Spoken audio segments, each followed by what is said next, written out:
আসসালামু আলাইকুম প্রিয় শিক্ষার্থীরা, আশা করছি সবাই ভালো আছো। ধারাবাহিক ক্লাস আমি নিচ্ছিলাম, এরই মাঝে আমি প্রশ্ন বিশ্লেষণ করে কয়েকটা ক্লাস দিয়েছি।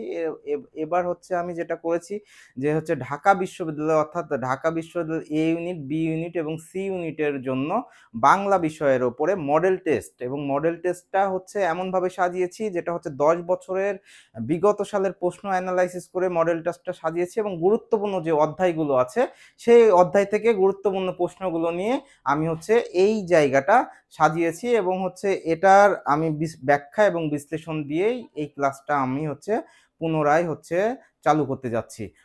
সবাইকে ধন্যবাদ জানিয়ে আমি ক্লাস শুরু করতে যাচ্ছি। আমরা একটু স্লাইডের দিকে যাই।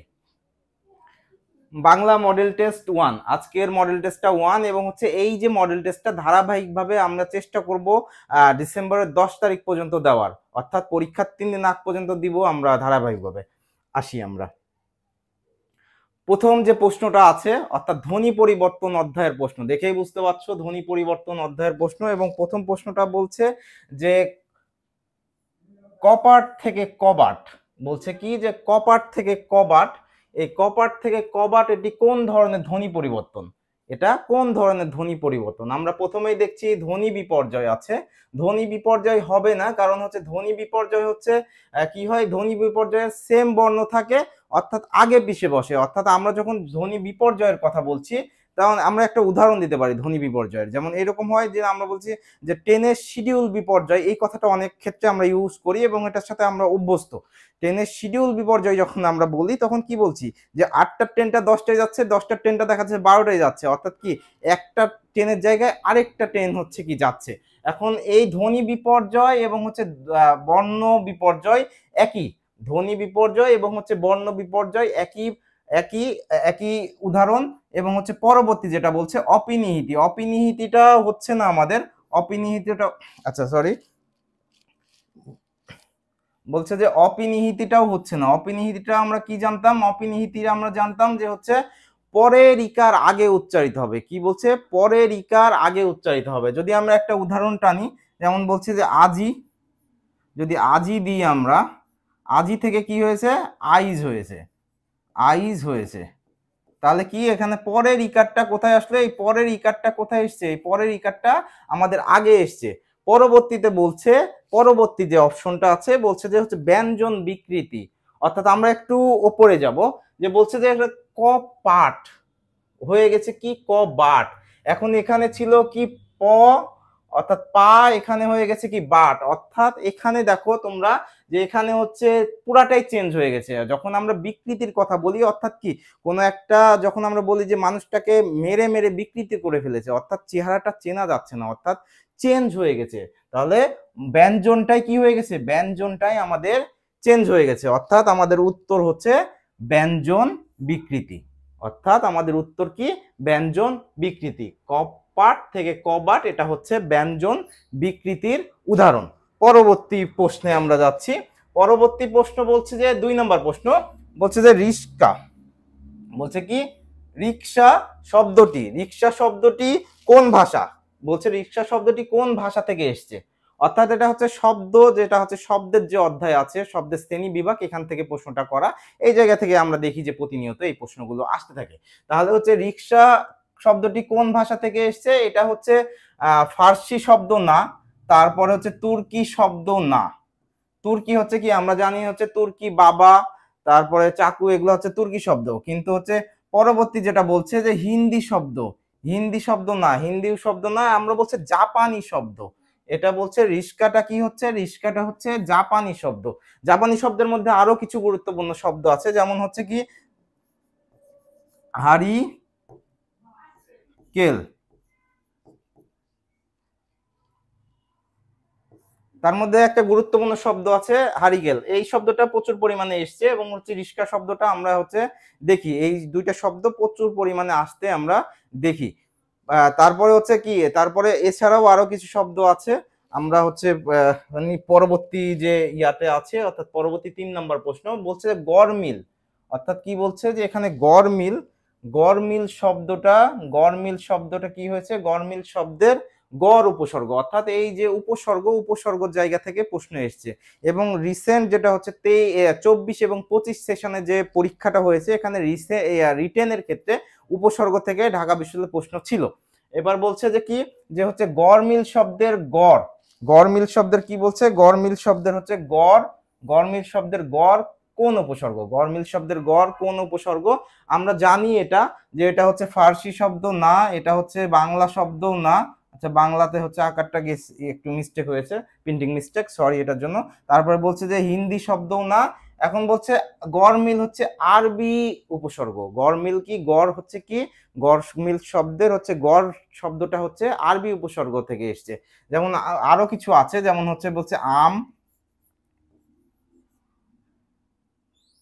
তারপরে খাস, তারপরে গড়, এ টাইপের। তাহলে আম খাস লা, লা আছে, তাহলে আম খাস লা গড় খয়ের, এগুলো কি, এগুলো হচ্ছে আরবি উপসর্গ। অর্থাৎ আমরা যে উপসর্গের যে জায়গাটা আছে, আমরা জানি অনেক কয়েকটা ধরনের উপসর্গ আছে, তার মধ্যে যে বাংলা উপসর্গ আছে, তৎসম উপসর্গ আছে। এই যে উপসর্গের জায়গাগুলো আছে, তার মধ্যে হচ্ছে কি হিন্দি উপসর্গ আছে, তারপর হচ্ছে কি এই যে আরবি উপসর্গ আছে। এই জায়গাগুলো থেকে আমরা প্রশ্ন দেখে আসি। এই জায়গাটা আমাদের কি গুরুত্ব দেওয়া লাগবে। পরবর্তী প্রশ্ন বলছে এটা পারিভাষিক, অর্থাৎ পারিভাষিক শব্দ থেকে ঢাকা বিশ্ববিদ্যালয়ে প্রশ্ন দেয়। ঢাকা বিশ্ববিদ্যালয়ের বিভিন্ন ইউনিটে, অর্থাৎ 3টা ইউনিটে যেহেতু বাংলা থাকে, এই 3টা ইউনিটে আমরা প্রশ্ন আসতে দেখে থাকি। তার মধ্যে এই প্রশ্নটা আমি হচ্ছে নেওয়ার চেষ্টা করেছি। বলছে ক্যাটালগ শব্দের কি বলছে, ক্যাটালগ শব্দের পারিভাষিক শব্দ, ক্যাটালগ শব্দের কি পারিভাষিক শব্দ কোনটি, ক্যাটালগ শব্দের পারিভাষিক শব্দ কোনটি। আমরা হচ্ছে অপশনগুলোর দিকে তাকাবো। প্রথমেই যেটা বলছে সনদ। সনদ বলতে কি বুঝি আমরা, হচ্ছে যখন বলি কোনো একটা সনদ প্রাপ্তি হয়েছে, একটা স্টুডেন্টের সনদ প্রাপ্তি হয়েছে, তখন আমরা সার্টিফিকেট বলি। তাহলে কি হচ্ছে সনদের ইংরেজি কি, সার্টিফিকেট। সনদ কি, সনদ হচ্ছে সার্টিফিকেট। তারপরে এখন যদি পরবর্তী অপশনটা আমি পরে নিচ্ছি, অর্থাৎ আমাদের তালিকা কি বলছে, ক্যাটালগ শব্দের অর্থ হচ্ছে তালিকা। এটা আমরা দেখি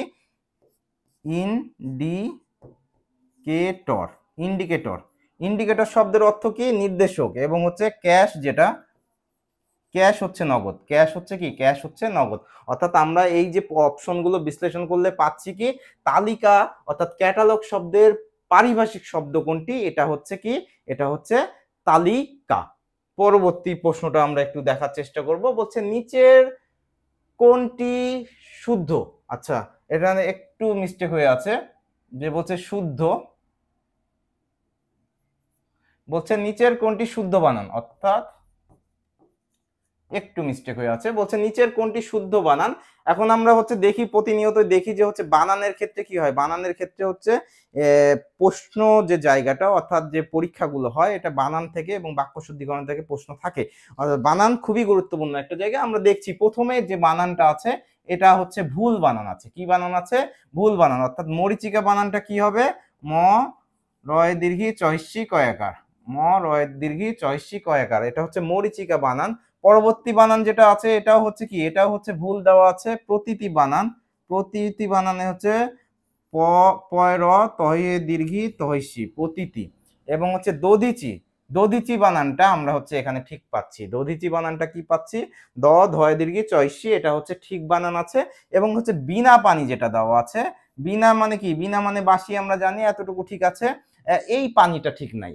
এমনি পানি বানানে পানির ক্ষেত্রে যেটা হয় সেটা ঠিক আছে, কিন্তু বিনা পানি যখন একসাথে বলছি আমরা হচ্ছে এই যে বিনা হাতে, অর্থাৎ হাতের পানি যেটা, অর্থাৎ হাত অর্থে যে পানিটা হবে সেটা আমরা ব্যবহার করব। অর্থাৎ বিনা হচ্ছে বাসি, এবং হচ্ছে এই পানিটা হচ্ছে বিনা মূর্ধন্য আকার, বিনা পা মূর্ধন্য ঐশী, বিনা পা নি, এই বিনা পানিটা শুদ্ধ, এই বিনা পানিটা আমাদের কি আছে, এখানে ভুল আছে।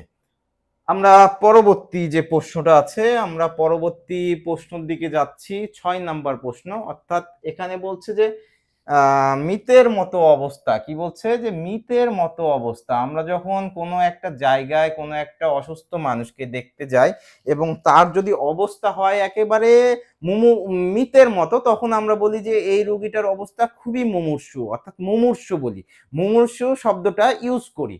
মুমূর্ষু শব্দটা যেহেতু ইউজ করি সেক্ষেত্রে হচ্ছে কি এটা হচ্ছে না, আমাদের মিতব্যতা হচ্ছে না। এখন মুমূর্ষুর মধ্যে বানানের যে জায়গাটা আছে, এখানে বানানের, তুমি যদি বানানে পারদর্শী হও তাহলে এই প্রশ্নের উত্তরটা ইজিলি করতে পারবা।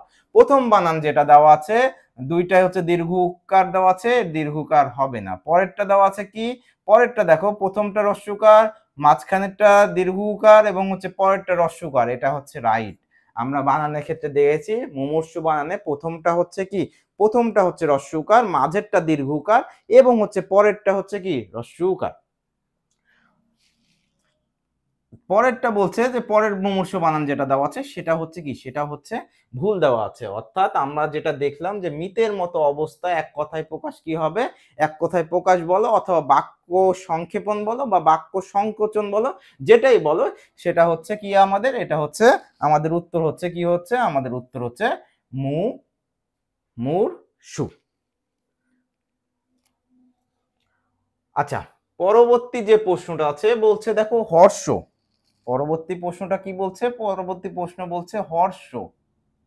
আচ্ছা, অর্থাৎ এই যে হর্ষ যে শব্দটা আছে এর বিপরীতার্থক শব্দ, অর্থাৎ বিপরীতার্থক শব্দ থেকে আমরা বলছিলাম যে সমার্থক শব্দ বিপরীতার্থক, যখন আমি হচ্ছে ঢাকা বিশ্ববিদ্যালয়ের সাজেশন দিচ্ছিলাম, অর্থাৎ প্রশ্ন অ্যানালাইসিস করে কোন কোন টপিকগুলোর উপর প্রশ্ন আসে সেই ক্লাসগুলোতে আমি হচ্ছে বলেছিলাম যে হচ্ছে কোন কোন জায়গা থেকে প্রশ্ন আসে, সেখানে বিপরীতার্থক শব্দের কথা বলা ছিল।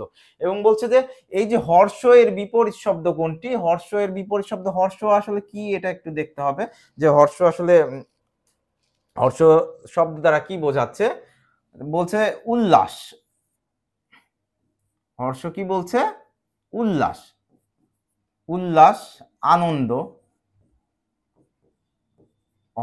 হর্ষ কি বলছে, উল্লাস বা কি, উল্লাস বা আনন্দ বোঝাচ্ছে। হর্ষ কি বোঝাচ্ছে, উল্লাস বা আনন্দ বোঝাচ্ছে। এখন আমরা হচ্ছে অনেক সময় মনে হইতে পারে দুঃখ না কেন, কষ্ট না কেন, এটা যদি আনন্দ হয় তাহলে দুঃখ কষ্ট না কেন।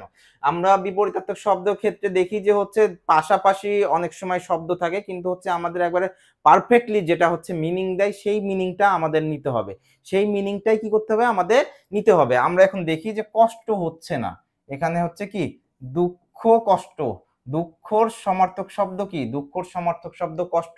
আবার হচ্ছে বলছে দুঃখর সমার্থক শব্দ কষ্ট এবং হচ্ছে সুখ, সুখের বিপরীতার্থক শব্দ, সুখের বিপরীতার্থক শব্দ হচ্ছে কি দুঃখ।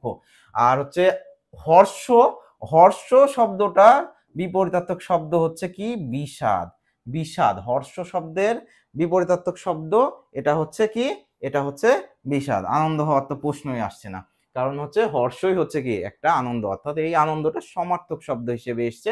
কিন্তু আমাদের হচ্ছে পারফেক্ট, এই প্রশ্নের পারফেক্ট উত্তর হচ্ছে, পারফেক্ট উত্তর হচ্ছে আমাদের হচ্ছে কি এই বিষাদ, পারফেক্ট উত্তর বিষাদ। পরবর্তী আমরা চলে যাই, খুবই গুরুত্বপূর্ণ জায়গা, যেটা বলছে দ্বিরুক্ত। দ্বিরুক্ত যে শব্দ আছে এখান থেকে প্রশ্নটা এসছে, আমরা প্রশ্নের দিকে একটু তাকাবো। তাকিয়ে দেখছি যে প্রথমেই বলছে, প্রথমেই কি বলছে দেখি আমরা, প্রথমেই বলছে যে হচ্ছে কি, বলছে যে ও দাদা দাদা বলে কাঁদছে। এখন কোনো একটা ছেলে বা কোনো একটা শিশু বা কেউ একজন কি বলছে, দাদা দাদা বলে কাঁদছে। এখন এই শব্দের অর্থ চেয়েছে, এই যে দাদা দাদা বলে কাঁদছে এর অর্থ চেয়েছে, এই যে দাদা দাদা কোন অর্থে, আচ্ছা এই দাদা দাদা কি হয়েছে, দাদা দাদা হচ্ছে কি, দাদা দাদা কোন অর্থে হচ্ছে ব্যবহার হয়েছে, দাদা দাদা কোন অর্থে ব্যবহার হয়েছে। এখন আমরা দেখব, যদি আরেকটা আমরা উদাহরণ নিই এখানে, যে শিশুটি, একটু উদাহরণ নিই আমরা, বলছে যে কি শিশুটি মা মা বলে কাঁদছে, কাঁদছে, কি বলছে শিশুটি হচ্ছে মা মা বলে কাঁদছে, ভালো কথা।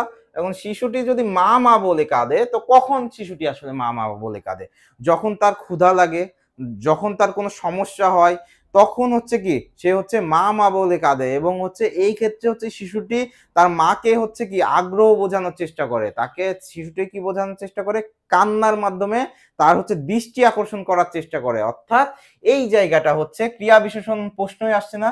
ক্রিয়া বিশেষণ আমি একটু পরে বলছি যে ক্রিয়া বিশেষণ কি জিনিস, তাহলে ক্রিয়া বিশেষণ আসছে না। তারপর হচ্ছে আগ্রহ বোঝাতে, তাহলে মা মা বলে যখন কাটছে তখন কি মায়ের অ্যাটেনশন নেওয়ার চেষ্টা করছে, অর্থাৎ আগ্রহ যে জায়গাটা সেটা বোঝাচ্ছে। বা এখানে যখন দাদা দাদা বলছে তখন কি আগ্রহ বোঝাতে, সামান্যতা না, কোনোভাবেই না, এবং হচ্ছে কোনোটি নয় যেহেতু আছে তাহলে তো হচ্ছেই না এটা। তাহলে আমরা একটু বললাম যে হচ্ছে এখানে বলছে শিশুটি মা মা বলে কাঁদছে। এখন এই মা মায়ের নিচেও যদি দাগ থাকে সেক্ষেত্রেও কি বোঝাচ্ছে, সেক্ষেত্রে হচ্ছে কি আগ্রহ বোঝাচ্ছে। এখন পরবর্তীতে জায়গা যেটা আছে, পরবর্তী জায়গা আমরা হচ্ছে বলছিলাম যে ক্রিয়া বিশেষণ। ক্রিয়া বিশেষণটা আমরা একটু দেখব যে অর্থাৎ ক্রিয়াকে বিশেষায়িত যখন করবে, অর্থাৎ ক্রিয়াকে বিশেষায়িত যখন করবে সেটাই হচ্ছে কি ক্রিয়া বিশেষণ হয়ে যাবে। জাস্ট একটা উদাহরণ নিচ্ছি আমরা, ছেলেটি কি বলছে, ছেলেটি ছেলেটি কি করে, দ্রুত, আচ্ছা দ্রুত কি করে, দৌড়ায়, দৌড়ায়। এখন ছেলেটি কি হচ্ছে, দ্রুত দৌড়ায়। এখন এখন যখন হচ্ছে ক্রিয়াকে বিশেষায়িত করবে বা বিশেষিত করবে তখনই আমরা কি বলছিলাম যে এটা হচ্ছে ক্রিয়া বিশেষণ হয়ে যাবে। আমরা দেখি এখন বলছে এই যে দ্রুত বলছি, দ্রুতটা কাকে বিশেষায়িত করছে, বিশেষিত করছে কাকে, বিশেষিত বিশেষিত করছে কাকে, দ্রুত বিশেষিত করছে হচ্ছে এই দৌড়াইটাকে, অর্থাৎ ক্রিয়াকে বিশেষিত করছে। অর্থাৎ ক্রিয়াকে যখনই বিশেষিত করবে সেটা হচ্ছে কি হবে, সেটা হচ্ছে আমাদের কি হয়ে যাবে, সেটা হচ্ছে আমাদের ক্রিয়া বিশেষণ হয়ে যাবে। এখন এটার কথা একটু আমি জাস্ট এটার হালকা একটু উদাহরণ দিয়ে যাই। বলছে সামান্য বোঝাতে, আচ্ছা কোনো কিছু সামান্য যখন আমরা বোঝাবে তখন আমরা এরকম বলতে পারি যে আমার আমার আচ্ছা জ্বর জ্বর লাগছে। কি বললাম যে আমার কি লাগছে, জ্বর জ্বর লাগছে। এখন যখন আমার জ্বর জ্বর লাগছে মানে কি প্রচুর তীব্র জ্বর, তীব্র জ্বর না, জ্বর জ্বর মানে কি হালকা জ্বর, অর্থাৎ বা হচ্ছে কি জ্বরের ভাব বোঝাচ্ছে। অর্থাৎ জ্বরের ভাবই যখন বোঝাচ্ছে তখন কি এখানে হচ্ছে এই জিনিসটা হচ্ছে কি সামান্যতা বোঝাচ্ছে, অর্থাৎ সামান্য সামান সামান্যতা সামান্যতা বোঝাচ্ছে। এটা দিয়ে জ্বর জ্বর ভাব যখন আমরা বলছি তখন হচ্ছে এটা হচ্ছে কি সামান্যতা বোঝাচ্ছে। পরবর্তী যে প্রশ্ন আছে বলছে আপন ভালো সবাই চায়। কি বলছে, আপন ভালো সবাই চায়। এটা হচ্ছে ব্যাকরণের যে জায়গা আছে, এটা হচ্ছে বাংলা ব্যাকরণের পদ প্রকরণের একটা প্রশ্ন, বা আমরা যদি বলি যে ব্যাকরণিক শব্দ শ্রেণী সেখানকার একটা প্রশ্ন। কি বলছে, আপন ভালো সবাই চায়। আপন ভালো কি চায়, সবাই চায়। এই ভালোর নিচে কি, ভালোর নিচে আমাদের দাগ ছিল, কি বলছে ভালোর নিচে হচ্ছে কি হবে, ভালোর নিচে দাগ হবে। এখন আপন ভালো সবাই চায় যখন আমি বলছি যে হচ্ছে যখন কি হবে, যখন হচ্ছে বিশেষায়িত করবে, কাউকে বিশেষিত করবে বা বিশেষায়িত করবে তখন হচ্ছে কি হবে, তখন হচ্ছে কি হবে, বিশেষণ হবে। অর্থাৎ নাউন প্রোনাউনকে যদি বিশেষায়িত করে তখন হচ্ছে কি হবে, তখন হচ্ছে আমরা বলছি যে বিশেষণ হবে। এখানে আমরা দেখব যে আসলে বিশেষায়িত কাউকে করছে কিনা, বিশেষিত কাউকে বিশেষায়িত বা বিশেষিত বিশেষিত কাউকে করছে কিনা আমরা একটু তাকাই। বলছে আপন ভালো, আপন ভালো সবাই চায়। এখানে কি, এখানে কাউকে বিশেষায়িত করছে না, এই ভালোটা কাউকে বিশেষিত করছে না। অর্থাৎ এখানে কি যখনই করবে না তখনই কি, তখনই হয়ে যাবে আমাদের কি বলছে, তখনই আমাদের হবে কি, তখনই আমাদের হবে বিশেষ্য। অর্থাৎ এখানে অর্থাৎ এখানে হচ্ছে ক নাম্বার উত্তরটা হচ্ছে এখানকার কারেক্ট অ্যান্সার, অর্থাৎ বিশেষ্যটাই উত্তর। এখন যদি বলি যে হচ্ছে বিয়ের জন্য একটা উদাহরণ নিই আমরা, কি বলছে বিয়ের জন্য, বিয়ের জন্য কি, বিয়ের জন্য ভালো ভালো মেয়ে পাওয়া কঠিন, মেয়ে পাওয়া পাওয়া কি কঠিন। বিয়ের জন্য কি ভালো মেয়ে পাওয়া কঠিন, বিয়ের জন্য কি ভালো মেয়ে পাওয়া কঠিন। এখন যখন এই ভালোটা বলছি দেখো তো এই কাকে বোঝাচ্ছে, মেয়ে পাওয়া কঠিনটাকে তাহলে বিশেষিত করছে, ভালো মেয়েকে, মেয়েকে কি করছে বিশেষিত করছে, বিশেষিত করছে। যখন মেয়েকে বিশেষিত করছে তখন কি, তখন হয়ে যাচ্ছে আমাদের হচ্ছে কি, এটা হচ্ছে বিশেষণ হয়ে যাচ্ছে। তখন কি হয়ে যাচ্ছে আমাদের, এটা এটা কি হয়ে যাচ্ছে, বিশেষণ হয়ে যাচ্ছে। অর্থাৎ নাউন অথবা প্রোনাউনকে যখন বিশেষায়িত করবে বা বিশেষিত করবে তখন হচ্ছে কি হয়ে যাবে, বিশেষণ। আর যখন আমরা কি বিশেষায়নটা খুঁজে পাবো না তখন হচ্ছে সরাসরি আমরা কি দিয়ে দিব, বিশেষ্যটা দিয়ে দিব। আশা করছি সবাই বুঝতে পেরেছো। পরবর্তী যে জায়গাটা, অর্থাৎ পরবর্তী যে প্রশ্ন, 10 নম্বর প্রশ্ন। 10 নম্বর প্রশ্নে কি বলছে যে আমার পথ, কি বলছে একটু আমরা দেখি প্রশ্নটা। বলছে যে আমার পথ প্রবন্ধটি কোন গ্রন্থের অন্তর্ভুক্ত। আমার পথ প্রবন্ধটি কার লেখা, এটা একটু আমি বলি যে কাজী নজরুল ইসলামের লেখা, এবং হচ্ছে এটা হচ্ছে এইচএসসির যে পাঠ্যপুস্তক আছে, এটা শর্ট সিলেবাসে ছিল। এই যে এই জায়গাটা, এটা বলছে দেখো প্রথম অপশনটা রাজবন্দি জবানবন্দি, এটা হচ্ছে না এখানে। আচ্ছা একটু বলছে কি রাজবন্দি জবানবন্দি এটা হচ্ছে না, এবং দুর্দিনের যাত্রী এটাও না, আমরা পড়ে এসেছি। এবং হচ্ছে পরবর্তী যেটা বলছে যুগবাণী, এটাও না। আমরা জানি যে হচ্ছে আমরা যখন পড়েছি তখন আমরা কি পড়েছিলাম, যে হচ্ছে আমার পথ হচ্ছে কাজী নজরুল ইসলামের রুদ্রমঙ্গল প্রবন্ধ থেকে হচ্ছে কি সংগৃহীত। আমার পথ কোথা থেকে, রুদ্রমঙ্গল প্রবন্ধ থেকে হচ্ছে সংকলিত বা সংগৃহীত হয়েছে। এবং হচ্ছে এর যে রুদ্রমঙ্গল, এটা হচ্ছে 1900 আচ্ছা কত সাল, 1923 সালে হচ্ছে কি, 1923 সালে হচ্ছে কি হয়, প্রকাশিত হয়, প্রকাশিত হয় 1900 কত সালে, 1923 সালে প্রকাশিত হয়।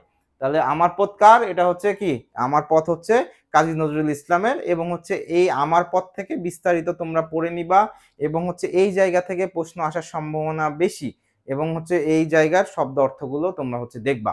পরবর্তী যে প্রশ্নটা আছে, আমরা একটু পরবর্তী যে প্রশ্নটা আছে সেটা আমরা দেখছি। বলছে রেইনকোট গল্পে পাকিস্তানের শরীরে কাটা বলা হয়েছে কাকে। অর্থাৎ রেইনকোট গল্পে পাকিস্তানের শরীরে, কি বলছে, রেইনকোট গল্পে পাকিস্তানের শরীরে কিসের কথা বলা হচ্ছে, কাটা বলা হয়েছে। কাটা বলা হয়েছে কাকে।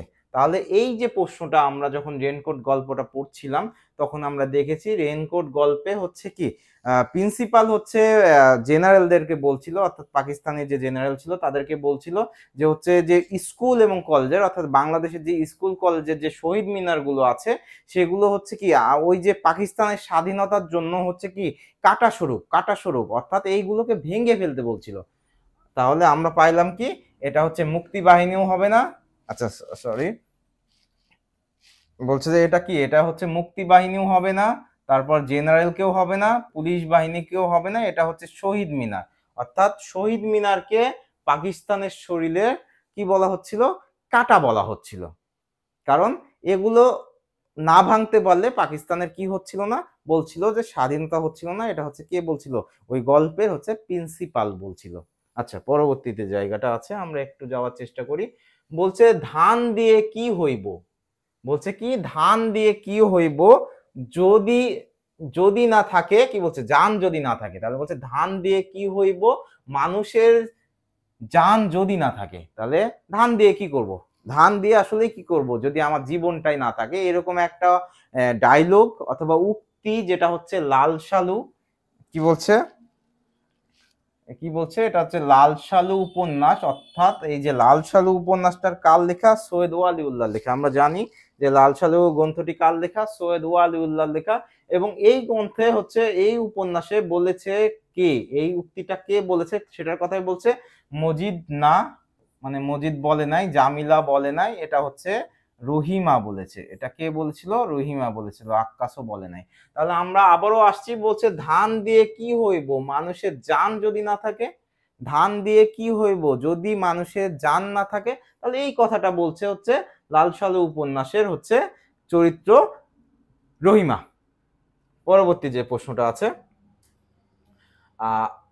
আচ্ছা লাল সালু যেহেতু উপন্যাসের কথা বলেছি, আমি আরো একটা কথা এর আগেও আমি বলেছি, আবারও একটা কথা বলছি, যে লাস্ট দুইটা সেশনে হচ্ছে ঢাকা বিশ্ববিদ্যালয়, বিশেষ করে ঢাকা বিশ্ববিদ্যালয়ের লাস্ট দুইটা সেশনে, অর্থাৎ 23-24 এবং তার আগে 23-24 এবং হচ্ছে 24-25, এই সেশনে কি হয়েছে, যে এই সেশনে হচ্ছে লাল সালু এবং সিরাজউদ্দৌলা যে হচ্ছে নাটক এবং উপন্যাস আছে, লাল সালু উপন্যাস এবং হচ্ছে সিরাজউদ্দৌলা যে নাটকটা আছে, এই জায়গা থেকে কোনো ধরনের প্রশ্ন আমরা দেখি নাই। অর্থাৎ এই বছরে এই জায়গাটা খুবই খুবই গুরুত্বপূর্ণ, প্রশ্ন আসার সম্ভাবনা অনেক বেশি। আচ্ছা আমরা পরবর্তীতে আসি, যে প্রশ্নটা আছে 13 নম্বর প্রশ্ন বলছে সিরাজউদ্দৌলা নাটক কি বলছে। আচ্ছা বলছে যে সিরাজউদ্দৌলা নাটকে নবাব সিরাজের হত্যাকারীকে, সিরাজউদ্দৌলা নাটকে, এটা সবাই মোটামুটি এটা সহজ প্রশ্ন, সবাই যখন হচ্ছে নাটকটা পড়েছো তোমরা জানো যে হচ্ছে এই যে নাটক সিরাজউদ্দৌলা, এই নাটকের সিরাজের হত্যাকারীকে তোমরা আমার আগেই হয়তো বা বলে দিতে পারবো, যখন ভিডিওটা দেখছো তোমরা আমি উত্তর করার আগে তোমরা আশা করছি যে উত্তরটা দিয়ে দিয়েছো অলরেডি। তো এখন যেটা বলছে যে হচ্ছে কি মীর জাফর, এখানে বলছে মোহাম্মদী বেগ, তারপরে বলছে মীর জাফর, বলছে কি যে মীর জাফর, না মীর জাফর না, তারপরে বলছে মিরন, না মিরন না, তারপরে হচ্ছে ক্লাইভ, সেটাও না। তাহলে আমাদের হচ্ছে আমরা জানি যে হচ্ছে নবাব সিরাজের যে হত্যাকারী কে ছিলেন, এটা হচ্ছে মোহাম্মদী বেগ হচ্ছে নবাব সিরাজের হত্যাকারী। সিরাজউদ্দৌলা নাটকে নবাব সিরাজকে হত্যা করে হচ্ছে মোহাম্মদী বেগ। মোহাম্মদী বেগ হচ্ছে সিরাজউদ্দৌলা নাটকে সিরাজকে কি করে, হত্যা করে। আচ্ছা পরবর্তী যেটা বলছে যে খুবই গুরুত্বপূর্ণ, ঢাকা বিশ্ববিদ্যালয়ের খুবই গুরুত্বপূর্ণ একটা জায়গা, যেখান থেকে প্রতিবার প্রশ্ন থাকে। আমরা অনেক সময় এটা বুঝি, অনেক সময় বুঝি না, অনেক সময় মুখস্থ করার চেষ্টা করি। আমরা জাস্ট একটু আজকে বোঝার চেষ্টা করব যে আসলে এটা কার পরে কি কোন বর্ণগুলো হয় এবং হচ্ছে এটা কোন সিকোয়েন্সে আসলে আগায়। এখন বলছে আবিধান, কি বলছে আবিধানিক ক্রম ও সাজানো শব্দগুচ্ছ, আবিধানিক ক্রমে কি বলছে সাজানো শব্দগুচ্ছ, অর্থাৎ এখানে আবিধানিক ক্রম অনুসারে সাজানো শব্দগুচ্ছ আমাদের কাছ থেকে অ্যান্সার চেয়েছে। আচ্ছা প্রথমে আমরা চলে যাই, এখানে বলছে ফুল ফল ফলন, তাহলে বলছে ফুল ফল ফলন, তারপরে আচ্ছা 1 নম্বরে আসি, প্রথমে বলছে যে একতা একাত্তর একুশ, কি বলছে একতা একাত্তর, তারপরে কি 21, তারপরে বলছে ফুল ফল ফলন, পরবর্তীতে বলছে কবি কাব্য কবিতা এবং হচ্ছে কোনোটি নয়। এখন আমরা যেটা এখানে দেখব যে আমরা হচ্ছে এই যে জায়গাটা আছে, অর্থাৎ আমরা যে স্বরবর্ণটা বা ব্যঞ্জন বর্ণটা জানি, আমরা যেটা বইয়ে পড়ে এসেছি, এর সাথে এইখানকার আবিধানিক যে ক্রম, এখানে কিছুটা পার্থক্য আছে। যেমন হচ্ছে কি এখানে বলছে স্বরেয়,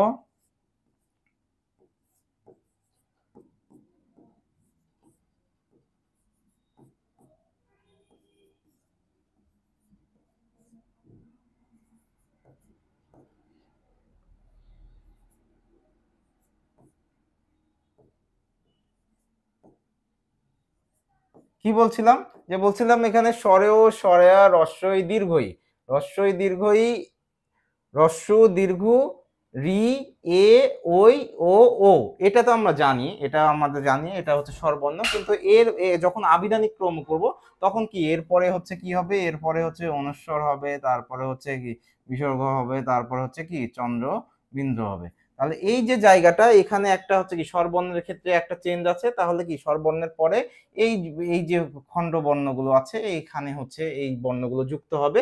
এবং আমরা যখন হচ্ছে ব্যঞ্জন বর্ণের ক এর পর যাব, ক এর পর নর্মালি আমরা কি জানি খ হয়, কিন্তু এইখানে যখন আবিধানিক যে জায়গাটা আছে, আবিধানিক ক্রম আছে, তখন কি এখানে হচ্ছে কি ঢুকে যাবে, এখানে হচ্ছে যুক্ত খ ঢুকে যাবে। তাহলে এখানে যে আবিধানিক ক্রমটা আছে এটার হচ্ছে সঠিক উত্তর হচ্ছে একতা একাত্তর এবং হচ্ছে কি 21, একতা একাত্তর এবং হচ্ছে কি 21, কারণ এগুলা দেখো যে প্রত্যেকটাই হচ্ছে কি প্রত্যেকটাই হচ্ছে স্বরবর্ণের কি বর্ণগুলো নিয়ে হচ্ছে গঠিত হয়েছে। তাহলে পরেরটা হচ্ছে না, ফুল ফল ফলন এটাও হচ্ছে না, কবি কাব্য কবিতা এটাও হচ্ছে না, পরবর্তীতে কোনোটি নয়। পরবর্তী যে প্রশ্নটা আছে আমরা একটু দেখার চেষ্টা করি, বলছে চারিদিকে বাঁকা জল, কি বলছে চারিদিকে বাঁকা জল করিছে খেলা, এটা তাহলে এই যে বাঁকা জলের কথা বলা হচ্ছে, যে এই বাঁকা জল কিসের প্রতীক, অর্থাৎ এই যে জায়গাটা, অর্থাৎ এই যে জায়গাটা লাইনটা এটা হচ্ছে সোনাত্তরী কবিতার, কি বলছে এটা হচ্ছে সোনাত্তরী কবিতার, সোনাত্তরী কবিতা। আমরা জানি যে সোনাত্তরী কবিতা কার লেখা, সোনাত্তরী কবিতা হচ্ছে রবীন্দ্রনাথ ঠাকুরের লেখা, সোনাত্তরী কবিতা কার লেখা, রবীন্দ্রনাথ ঠাকুরের লেখা। এবং হচ্ছে পরবর্তী যে জায়গাটা বলছে বাঁকা জল আসলে কিসের প্রতীক, আমরা জানি এখানে প্রথমেই বলছে অনন্ত কালস্রোত, অনন্ত মানে কি সীমাহীন, অনন্ত কি যে সীমাহীন, অনন্তকাল হচ্ছে, অনন্ত হচ্ছে কি, অনন্ত হচ্ছে সীমাহীন, এবং কালস্রোত বলছে সময়ের হচ্ছে প্রবাহ, সময়ের প্রবাহ। তাহলে আমরা উত্তর পেয়ে গেছি। আসলে বাঁকা জল বলতে আমরা হচ্ছে যখন হচ্ছে কবিতাটা পড়েছিলাম, বাঁকা জল বলতে অনন্ত কালস্রোতকে বলছে। চিরায়ত শিল্পলোক কেউ না, সৃষ্টির সম্ভার কেউ না, আর কোনোটি নয়তো হচ্ছেই না এখানে। তাহলে অনন্তকাল, অনন্ত কালস্রোত যেটা বলছে এটা হচ্ছে সীমাহীন কি সময়ের যে প্রবাহ এটাকেই বলছে। সবাইকে শুভকামনা জানাচ্ছি। আজকের ক্লাস এখানেই শেষ হচ্ছে, এবং নিয়মিত ক্লাস পাইতে আমাদের পেজ এবং হচ্ছে ফেসবুক যে ইয়াটা আছে, ইউটিউব আছে, ইউটিউবের সাথে যুক্ত থাকো, এবং হচ্ছে নিয়মিত ক্লাস বাংলার উপর প্রশ্ন সলভ এবং মডেল টেস্টগুলো নিয়মিত আগামী ডিসেম্বরের 10 তারিখ পর্যন্ত পাবা। সবাইকে সালাম জানিয়ে আজকের মতো বিদায় নিচ্ছি। আসসালামু আলাইকুম।